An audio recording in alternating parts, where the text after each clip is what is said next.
Linear transformation.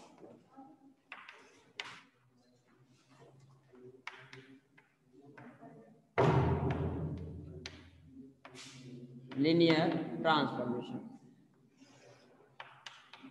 इसमें लिखोगे भाई, if given transformation is in the form,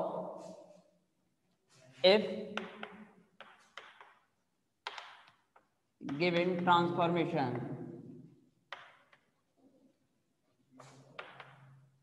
is in the form W equals to, linear equation तो पढ़े होंगे भाई, एक्स वेरिएबल में लीनियर इक्वेशन क्या होती है, जैसे a x plus b, a x plus v, तो जेड में लीनियर, ठीक है भाई। तो W equals to a z plus v, where a and b are constant complex,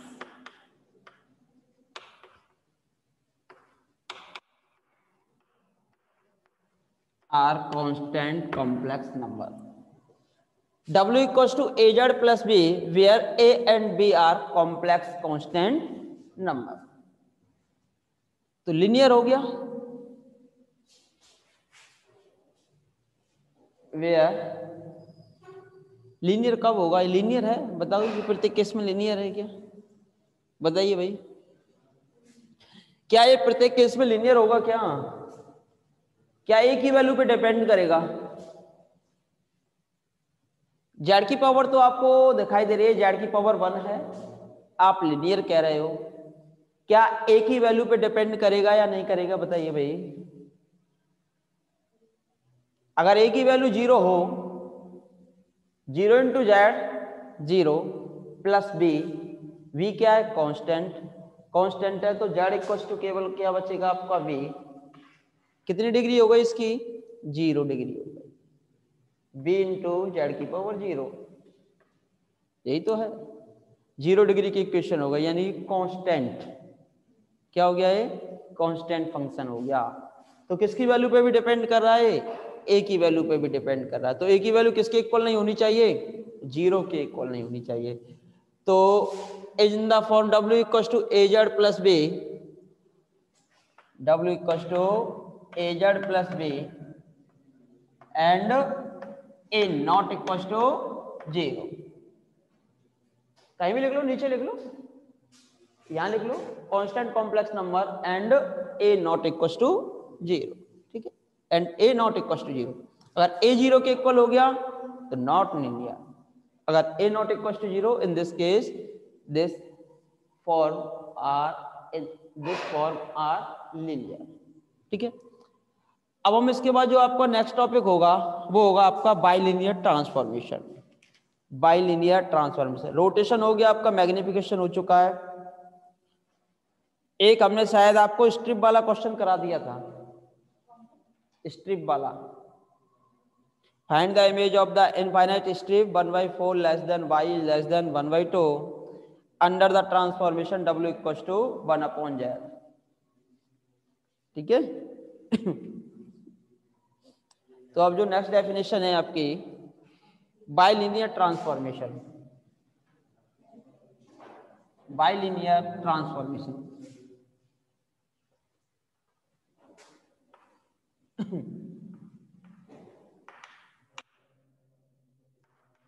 bilinear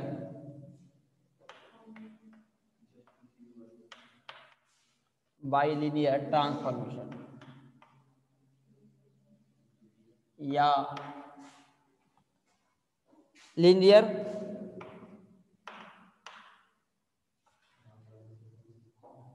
fractional transformation, linear fractional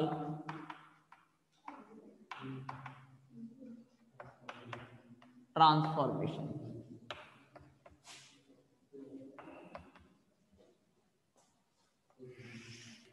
या मोबियस ट्रांसफॉर्मेशन, या तो इसको आप कहते हो bilinear transformation, linear fractional transformation, या फिर मोबियस ट्रांसफॉर्मेशन। मोबियस क्यों कहते हो, क्योंकि ये आपका एक मैथमेटिशियन था मोबियस, जिसके द्वारा इसका नाम सबसे पहले जो ट्रांसफॉर्मेशन है किसके द्वारा बनाया गया था, मोबियस के द्वारा बनाया गया था, इस कारण इसे आप मोबियस ट्रांसफॉर्मेशन भी कहते हो। ठीक है भाई।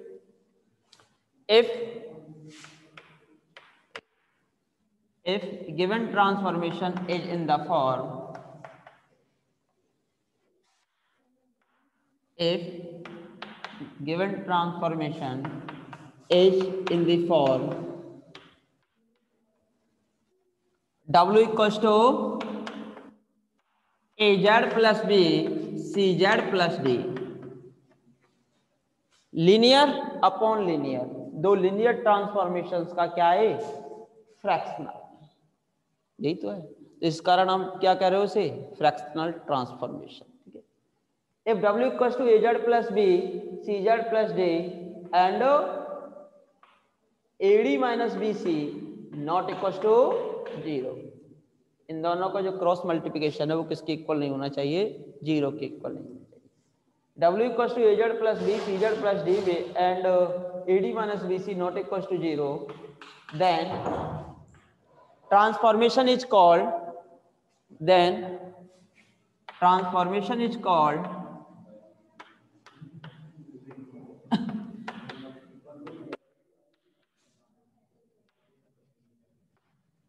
bilinear transformation.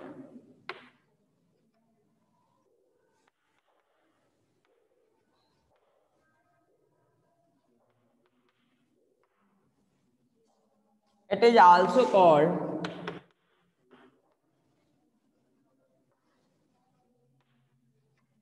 Mobius transformation.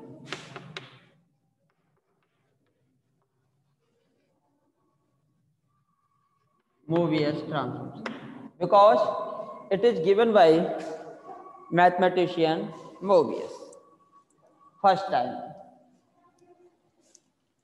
ठीक है भाई, डेफिनेशन हो चुकी है आपके।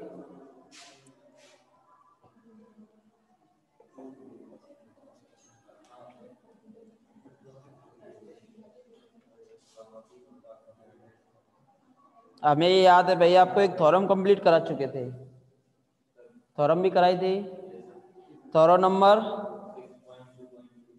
6.2.2 क्वेश्चंस कराए थे क्या उस पे,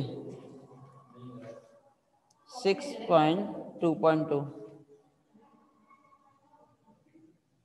तो थ्योरम नंबर 6.2.2 हम आपको कंप्लीट करा चुके थे भाई। थ्योरम का जो स्टेटमेंट था, आपको कुछ याद आ रहा हो, थ्योरम का स्टेटमेंट था कि बाइलिनियर ट्रांसफॉर्मेशन दिया हुआ है आपको AZ plus B upon CZ plus D can be considered as the resultant of elementary transformation, as the resultant of elementary transformation. तो एलिमेंट्री ट्रांसफॉर्मेशन आपने पढ़े हैं, पहला है आपका ट्रांसलेशन, सेकंड है आपका मैग्निफिकेशन या कॉन्टेक्शन, और आपका है रोटेशन। तो यही तो आपके एलिमेंट्री ट्रांसफॉर्मेशन थे, या फिर लीनियर ट्रांसफॉर्मेशन। और एक होता है आपका इनवर्स ट्रांसफॉर्मेशन। इनवर्स का मीन होता है W इक्वल्स टू 1/Z, उल्टा हो जाएगा इनवर्स में। लाइन तो मैप होगी किस पे, या तो लाइन पे या फिर सर्किल पे। इनवर्स ट्रांसफॉर्मेशन में लाइन जो मैप होगी वो सर्किल पे, और सर्किल किस पे मैप होता है, लाइन पे। इनफाइनाइट स्ट्रिप वाला क्वेश्चन किया होगा, इसका जो इनफाइनाइट स्ट्रिप की जो इमेज निकली थी, ये सर्किलों के बीच की निकली थी, सर्किल के बीच की जो निकली थी जो इमेज। ठीक है। बाइलिनियर ट्रांसफॉर्मेशन के लिए हम आपको 6.2.2 थ्योरम कंप्लीट करा चुके थे भाई। इसके बाद हमें जो याद है, हमारे अकॉर्डेंस हम आपको थ्योरम नंबर 6.2.7 भी कंप्लीट करा चुके थे। ठीक है भाई। 6.2.7 इम्पोर्टेंट थ्योरम है। थ्योरम तो अभी तक एग्जाम में एक भी बार नहीं पूछी गई, केवल BSc राजस्थान यूनिवर्सिटी 17 में पूछी गई है, लेकिन इस पे जो क्वेश्चन है लगभग हर वर्ष आता है। इस थ्योरम पे जो आपका एक क्वेश्चन है वो हर वर्ष आता है। क्यों? क्योंकि आपका जो सिलेबस है उसमें बाइलिनियर ट्रांसफॉर्मेशन दिया हुआ है।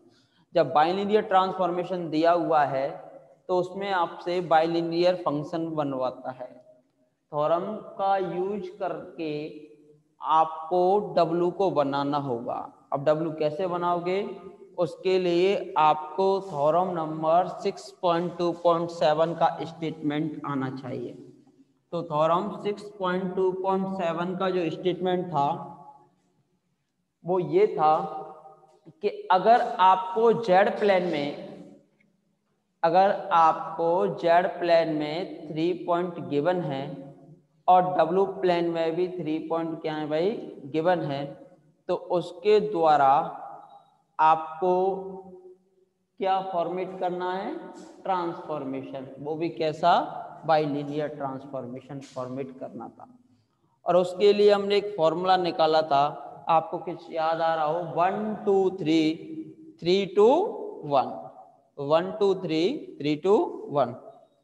तो थ्योरम का जो स्टेटमेंट था 6.2.7 का वो ये था, given 3 distinct point Z1 Z2 and Z3, 3 point दिए हुए वो कौन से प्लेन में है, जेड प्लेन में, in the extended Z plane and 3 distinct point W1, W2, W3 in the extended W plane. There exist a unique bilinear transformation W equals to Fz, where Fz1 map to W1। इसकी जो image आ रही है वो कितनी आ रही है, W1। इसकी image क्या है, W2। इसकी इमेज क्या है, W3। इज गिवन बाई तो ये निकल के आया था, आपको कुछ याद आ रहा हो तो 1 2 3 1 2 3 और 3 2 1, 1 2 3 3 2 1, याद हुआ।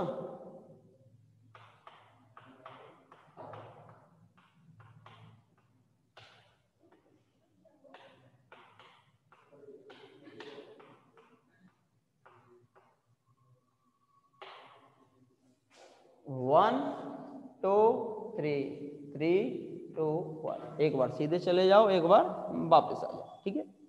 1 2 3 3 2 1, जो भी पॉइंट इन्फिनिटी पे दिया हुआ उसे कॉमन निकालेंगे और लिमिट लगा देंगे, कोई दिक्कत है। कॉमन निकालने के बाद लिमिट लगा देंगे और उसे सॉल्व कर लेंगे। तो ये हमारा स्टेटमेंट था थ्योरम नंबर 6.2.7 का। अब इसके बाद आपको क्वेश्चन सॉल्व करने हैं भाई। एक क्वेश्चन हर वर्ष आपके एग्जाम पेपर में आता है, इस वर्ष भी शायद आया है।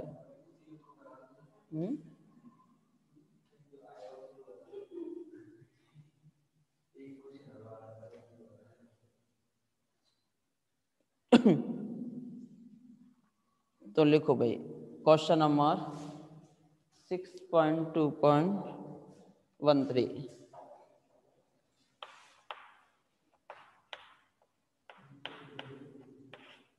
हो गया, करा दी हमने। तो find A bilinear transformation, find A bilinear transformation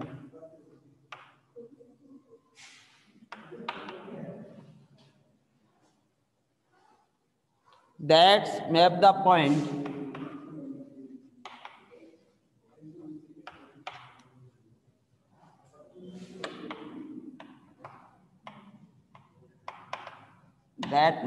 points z equals to infinity iota 0 into the point into the point 0 iota infinity 0 iota infinity. First point in the z plane are infinity and one point in w plane are also infinity. Here z1 is infinity, here w3 is infinity. Transformation are in the sequence 1 2 3 3 2 1। और आप transformation बनाना जानते हो तो आसानी से आप क्या बना पाओगे, ट्रांसफॉर्मेशन भी बना पाओगे। ठीक है भाई, तो लिखेंगे भाई इसके बाद, अगर आप लिखना जानते हो तो, और नहीं जानते हो तब भी लिखोगे क्योंकि तभी सीख पाओगे। तो लिखिए भाई,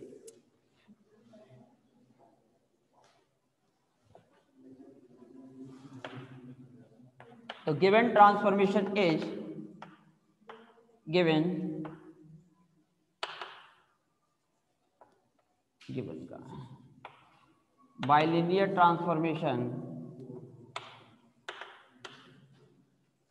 ट्रांसफॉर्मेशन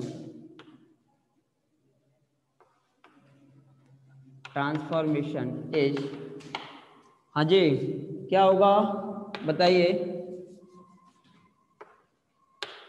1 2 3 3 2 1, यही है। And 1 2 3 3 2 1। What this pointer goes to infinity and this pointer goes to infinity. This pointer in Z plane and this pointer in W plane. ठीक है भाई, here this pointer W3 and this pointer W1। तो limit क्या लगाओगे भाई, limit बताओ इसमें कौन सी लिमिट लगेगी, W3 किसकी ओर टेंस हो रहा है भाई, इन्फिनिटी। तो limit W3 tends to infinity. तो कॉमन बताइए कितना निकालोगे, यहां से W3 और यहां से भी कितना कॉमन, W3। तो ये क्या हुआ, W minus W1 W2 upon W3 minus का 1 upon W upon W3 minus का 1 W2 माइनस का W1। करस्पॉन्डिंग इमेज लिमिट यहां क्या आएगी बताइए भाई, Z1 times to infinity. Z1 as a common, तो Z अपॉन Z1 माइनस का 1 Z2 minus Z3 upon Z minus Z3 common Z1, तो Z2 अपॉन Z1 माइनस का 1। लिमिट अप्लाई कीजिए भाई इन्फिनिटी और सॉल्व कीजिए इसे। हाँ भाई लिमिट अप्लाई कीजिए, ये कितना हो जाएगा, 2 अपॉन इन्फिनिटी 0। तो ये होगा आपका W माइनस W1 0 माइनस का 1 अपॉन 0 माइनस का 1 W2 minus W1 equals to 0 minus 1 2 minus 3 upon Z minus Z3 0 minus 1 point replace कीजिए भाई, 1 2 3 आपके पॉइंट भी दिए हुए हैं, पॉइंट रिप्लेस कीजिए। -1 to -1 cancel, W minus W1 W2 minus W1 -1 से -1 cancel, Z2 minus Z3 Z minus Z3। Replace कीजिए भाई पॉइंट्स, पॉइंट रिप्लेस करोगे भाई,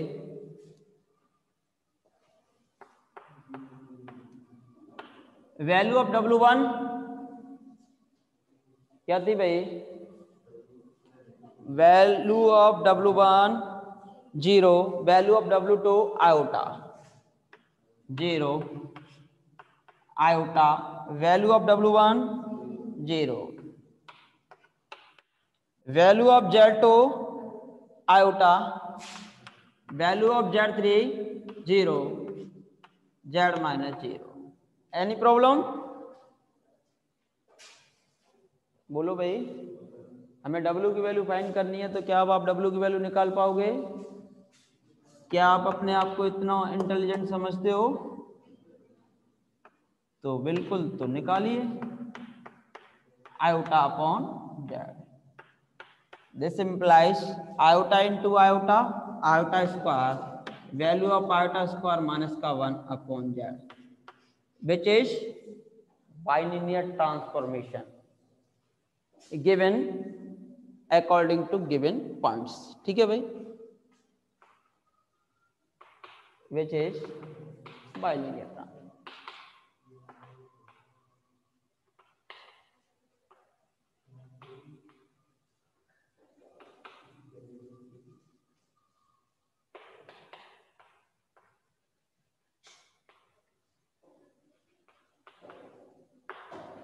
ठीक है भाई,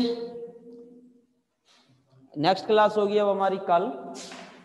तब तक के लिए सभी को धन्यवाद, नमस्कार। कल मिलते हैं।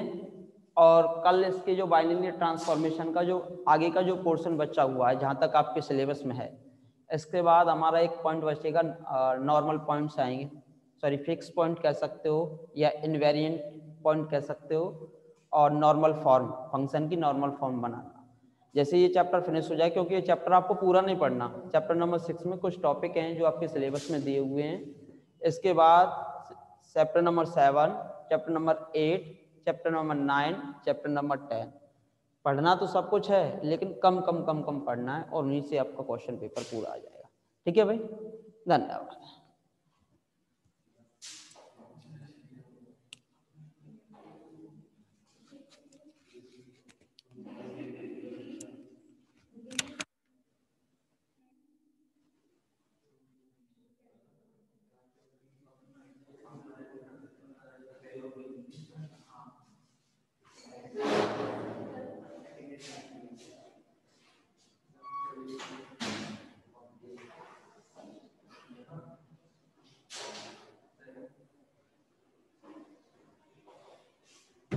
शर्म लगती है।